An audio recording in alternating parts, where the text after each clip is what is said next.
Okay, hello Bio, this is Mr. B. We're going to finish up Chapter 1 today, and the title of this section that we're getting into is Studying Life. So up to this point we've talked about mainly what science is and kind of what we have to do to make science work in the correct way, all the characteristics that we must possess and things like that. Now we are going to get into more specifics about this class, biology, which if you remember is the study of living things. So this section is titled Studying Life. So at the beginning of this section they're going to give us a couple questions to think about to kind of help tie everything in here. So in the think about portion it says think about important news stories you've heard. They could be about bird flu spreading around the world, which kills birds and actually threatens a human epidemic, meaning spreading into the human population. And remember, there's users of certain illegal drugs experience permanent damage to their brains and nervous systems. Again, guys, I like to talk about the bath salts issue. Again, that was just not that long ago when all that happened, and reports surface about efforts to clone human cells. So those are just a few examples of some stories that again have some definite biological applications. So we go down here to the bottom, it says these and many other stories involve biology, which I just said, which is the science that employs scientific methodology, which again is just those steps we talked about, the scientific method, to study living things. And the Greek word bios means life, and the logy means study of. So anytime you see this at the end of a word, it means the study of. And so we have biology. Again, they don't have the S on there, but we have bios, which means life, ology, the study of, and that's how we get biology, which is the study of living things. And now, again, we're going to get another definition of biology, so I definitely make sure I have this jotted down, that biology is the study of life. But what is life? So that might seem like a simple question. What is life? However, there are some very specific standards that we're going to get to that actually constitutes whether or not something is a living thing. So if we go down here, it says no single characteristic is enough to describe a living thing, which again, we might think is simple enough to describe what is alive and what isn't, but there's not just one thing that we can use, because there are some non-living things that can share one or more traits with actual living organisms. So this is kind of some of the more interesting topics when we get down later on in the year when we look at something called a virus. So hopefully you've maybe heard of these before. Maybe you've been sick with some type of viral infection. Hopefully nothing too serious. But there are things that are called these viruses that exist at the border between organisms and non-living things. And we're going to talk about that debate later on in the year, but there are some people that are adamantly for viruses being considered alive.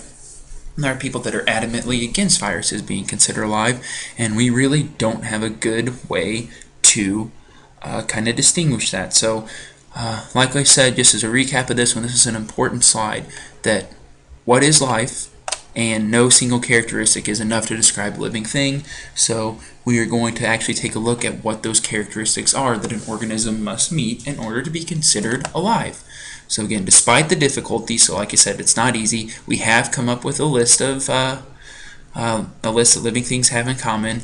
And for example, they give here is that a fish and a coral show all the common characteristics to living things. So you might not have known this, but coral reefs are actually living animals. They're in the animal kingdom. So a fish and a coral all are going to meet these characteristics that we're getting ready to go over. So that is why they're both considered to be living things.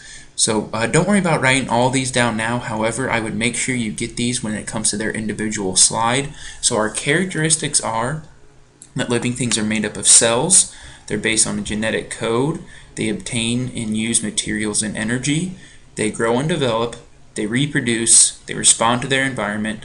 They maintain a stable internal environment, and they change over time. So don't worry about writing those down now, because I'm just going to dive right into our first characteristic, which is that living things are based on a universal genetic code. And we're going to talk about this throughout multiple chapters later on in the year, so we're just introducing it now. So it says, all organisms store the complex information they need to live, grow, and reproduce in a genetic code written in a molecule called DNA. So that is an extremely important molecule. Again, all living things must have some form of this genetic material in order, again, to be considered alive. And one of the main important functions of DNA that it that information is copied and passed from parent to offspring and is almost identical in every organism on Earth. So the reason why you look the way you do is because you have genes stored in your DNA from your parents, and you're half like your mom and half like your dad, and that's why you look the way you do.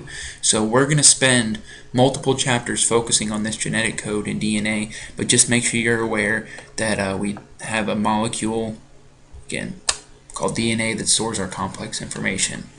So our next characteristic of living things is that living things grow and develop. So make sure I have this written down. So during development, a single fertilized egg will divide again and again. So again, this is going way back to when you're first conceived there. And as the cells divide, they differentiate, which this is a big word, which we'll discuss in class. Maybe if you don't know the definition of differentiate, you can maybe look that up. Actually it gives it to us right here, which means they begin to look different from one another and to perform different functions. So the example I always give is that our brain cells were completely different than our heart cells. They look different, they do different functions. That's because way back when they differentiated, said you cells up here are going to form the brain, you cells down here are going to form the heart. So that is what it means to differentiate, is that they form different functions. And that is our second characteristic of living things. So moving on to our next one here. Okay, our next one is that living things will respond to their environment. So this is a big one. Living things respond to their environment. And kind of our example is that a stimulus is a signal to which an organism responds. So like I said, if you were a non-living thing and I came over and I dropped a book in front of you while you were sleeping at your desk, and you just did not move, you did not respond, that would kind of indicate to me that you might not be a living thing at the moment. However, you will react in some way, shape, or form. And the example that they give, which is kind of an interesting one, is that some plants can produce unsavory chemicals to ward off caterpillars that feed on their leaves. So you usually don't think of plants as something that's able to respond, but they can actually detect when their leaves are being damaged, and so what they do is they produce a chemical that does not taste very good. They excrete that, and it kind of wards the caterpillars off. So that is our third example, again, that living things respond to their environment. And moving on to our next one is that living things reproduce, which means they produce new similar organisms. So in order, again, to be considered alive, you must reproduce. So most plants and animals, which again are the most common things we think of as living things, sexual reproduction occurs when two parents unite to form the first new cell of an organism. So you have parent A, parent B, they come together and they make, again, their two cells come together to form the first cell of a new organism. So that's basic sexual reproduction there. And then, however, there are some organisms that reproduce through asexual reproduction, in which a single organism produces offspring that are identical to itself. So that's almost like, again, almost making like a clone of yourself, an asexual reproduction again. Identical offspring to itself. Offspring identical to itself, sorry.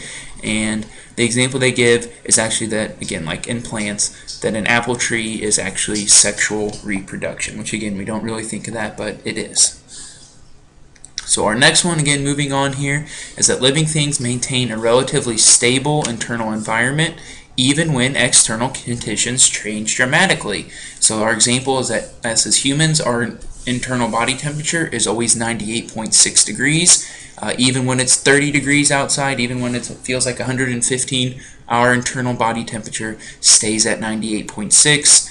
And all living things expend energy to keep conditions inside their cells within certain limits, and this process is called homeostasis. So this is a big word of basically just means keeping an internal environment that is constant, that is consistent, and we call that homeostasis.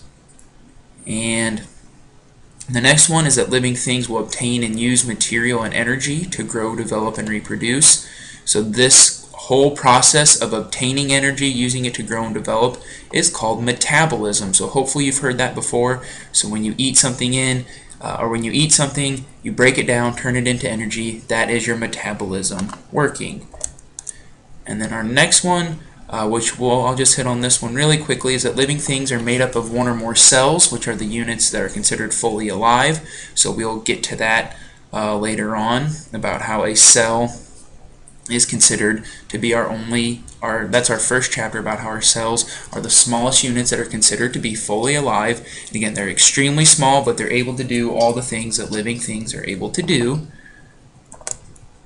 And then our last characteristic, I believe, here is that over generations, group of organisms evolve or change over time. So as living things, in order to be considered alive, you have to change or evolve over time. And evolutionary change links all form of life to a common origin that occurs more than 3.5 billion years ago. So this is when we think the first life forms came around 3.5 billion years ago.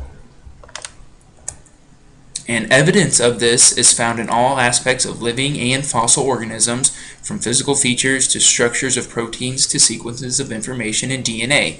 So we have a lot of evidence here. We just can look at ourselves and say that there's been evolution. We can look at proteins and DNA and tell there's been evolution. So there actually is a lot of evidence that has occurred. So I know this one ran a little bit long, sorry about that, but make sure you let me know if you have any questions.